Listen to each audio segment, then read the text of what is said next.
Good morning sa ating lahat mga kaibigan. Nandito na naman tayo sa ating usapang magmamanok po.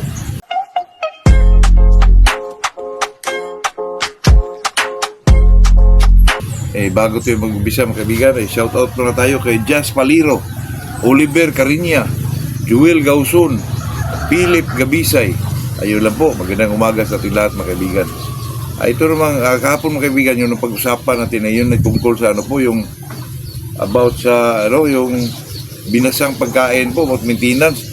At saka yung pala mga kaibigan, yung palang sinasabi ko kahapon na about sa 80% ang tari, the rest pala doon mga kaibigan, 20%, hati-hati na doon mga kaibigan, yung sa conditioning, sa manok, at saka sa swerte po.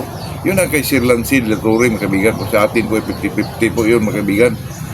Kasi pag hindi naman maayos yung pagkakondisyon mo, ay walang cutting yung manok natin. Kaya isa naman yun sa magdala ng panalo natin mga manok po, yung conditioning, number 1 yun kaibigan. Kasi pag di mo alam yung about conditioning, mahirapan din kayo mga kahit gaano pa galing magtari yung po.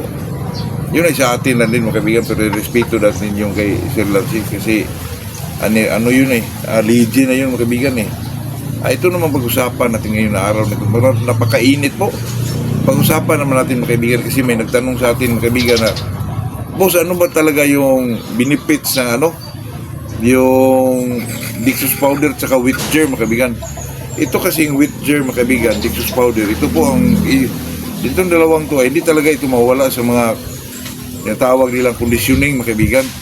Kasi ako marami akong kaibigan mga kaibigan na medyo naglabanan sa bigatang labanan po, talagang nakita ko yung mga handler nila talagang mayroong po Dixos powder, wheat germ. Ano ba ang kahalagahan ng ganitong mga po? Ito kasing mga kaibigan, ito kasing Dixos powder po. Ano lang naman yan mga kaibigan, sugar lang naman yan. At saka ako dati mga kaibigan, maubusan ako ng Dixos powder. Ang ipalit ko dyan mga kaibigan, yung central ng sugar na po. Totoo yan mga kaibigan. At saka yung yung Dixos powder ngayon, baka yung isang ganun mga kaibigan kalaki, baka mga 200 na yan, 100 plus. Pero central ang katapat dyan mga kaibigan.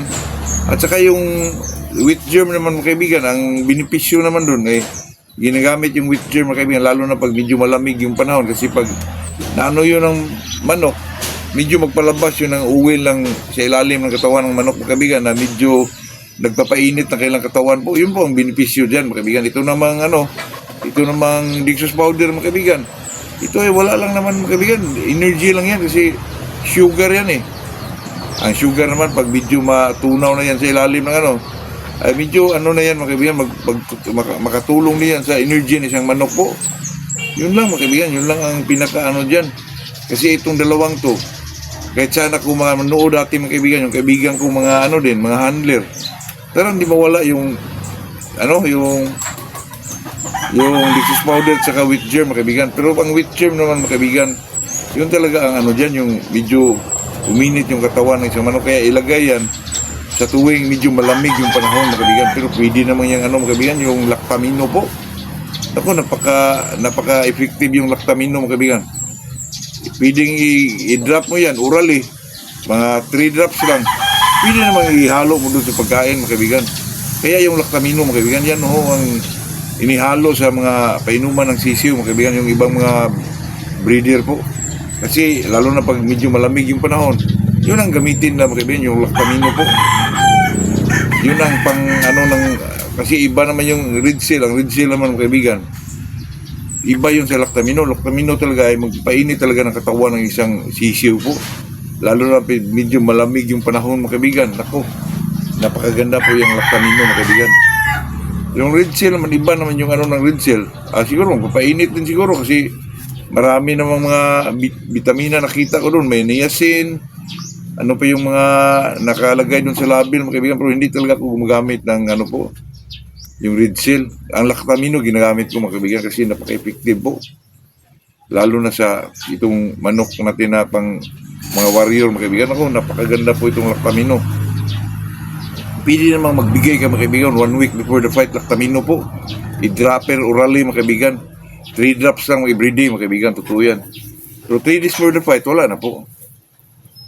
Ito namang lactamino, ang gamit ko na dati mga kaibigan. Talagang ihalo ko sa pagkain mga kaibigan. Di naman halo kasi tapos ihalo lahat, ilagay ko lang diyan parang toppings ng kaibigan ba. Kasi dati pagbigay ako diyan, magbigay ako nung yung honey tapos lactamino, tapos yung yogurt mga kaibigan, yogurt. Yun talaga yung pag-topping sa atin mga kaibigan. Iba rin yung yung karne, yung carrots, tapos lagyan mo ng yogurt, tapos dun mo ilagay yung mga kaibigan, yung honey tsaka lactamino po. Yun ang estilo ko sa pagkondisyon dati mga kaibigan. Ay talagang yung yogurt mga kaibigan, talagang suyupin yan ng manok po. Kasi protein din yan mga kaibigan eh. Tsaka maganda sa manok mga kaibigan. Doon mo talaga makita yung nakapikit na yung mata ay talagang tumutuka po. Grabe mga kaibigan, kaya nasabi ko yan kasi dati kahit mga 3 wins lang ginagamit namin yung mga wheat feeding po. Pero mayroon pa yung mga kaibigan, mayroon pa yung Upsilin po. Talagang idol ko yan mga kaibigan, Upsilin po. At saka hindi talaga mawala yung B22 powder mga kaibigan, lalo na sa conditioning po. Napakaganda kasi ito po ang ginagamit mga kaibigan para makaiwas ang manok sa sakit po, makapitan ng sakit during conditioning mga kaibigan. Yun talaga. Napakatibay na po ang manok doon mga kaibigan, dami ng halo. Tapos 3 days for the fight, pahinga na. Tapos na lang, bibibihin mo na lang yung manok mo, lamugan mo, lagyan mo ng moisture sa medyo umaga. Ay napakaganda po. Talaga makita yung lumalagitik ng mga palo mga kaibigan. Yung mga pakpak, yung mga bitaw ng pakpak mga kaibigan na talagang may mga tunog po. Grabe mga kaibigan.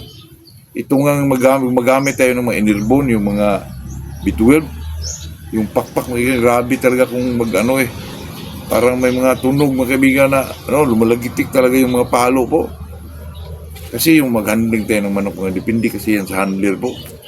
Kung marunong talagang mag-comfort yung isang handler mga kaibigan sa isang manok po. Kahit mga ganun lang mga kaibigan na mga multivitamins lang. Last 3 days for the fight, marunong ka doon mag-handle ako. Ang manok mo talagang lumalagitik yung mga palo po. Kaya ako dati mga kaibigan, pagpahinga talaga yung manok, talaga linisin mo yung kulungan niya. Disinfect mo talaga. Linisin mo. Tapos, tumbatugan niya na medyo kawayan, may mga ipot-ipot yan, talagang linisin mo yan mga kaibigan. Kasi paglagay mo sa manok dyan, hinugasan mo na yung mga paa, dinamugan mo na. Tapos sa gabi, ilagay mo dyan mga kaibigan. Di ba, may mga tabon yan, may takip yan. Kinabukasan, makita mo yung mga ipot niya na nagliliita na mga kaibigan na may puti sa dulo. Nako, grabe na ang manok doon mga kaibigan. Super na po.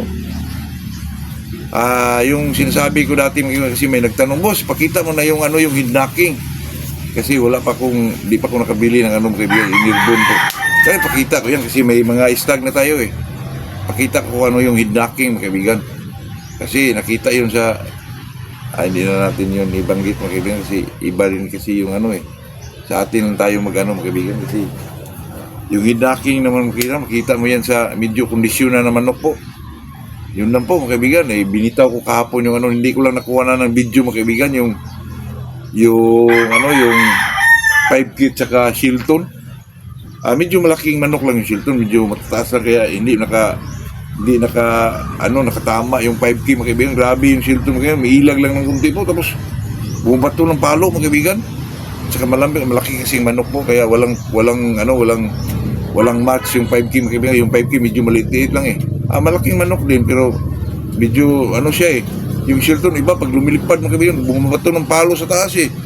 Tapos paglapag mga kaibigan, may ilag lang ng kunti tapos maghagis na naman ng paa po. Napakagaling yung Shilton natin mga kaibigan. Kaya sa pahulugan natin mga kaibigan ay open pa po yung yung Golden Boy natin mga kaibigan, open pa po. At saka sa Shilton may dalawa tayong slot pa po sa pahulugan natin mga kaibigan. At saka tayo naman palagi naman natin yung sinasabi mga kaibigan na itong ating nagawakan natin dito ay talagang honesty lang po. Yun lang mga kaibigan, yun lang ating ma-share sa araw na to. Open pa yung pahulugan natin mga kaibigan. Just contact me at Macau Shots po. Kasi may nagtanong mga kaibigan, boss di ka ma-contact kasi ang inano nila ay Macau Vlogs, Macau Shots mga kaibigan. Pin-request kayo doon tapos mag-comment pa kayo para may sagot ko rin yung mga nyo. Kasi sa ating pahulugan naman mga kaibigan walang problema sa Golden Boy natin kasi medyo marami sila po. At saka sa Shilton, may dalawang slot mga kaibigan, Shilton. Dalawa lang talaga mga kaibigan. Yun lang po. Magandang umaga sa ating lahat po.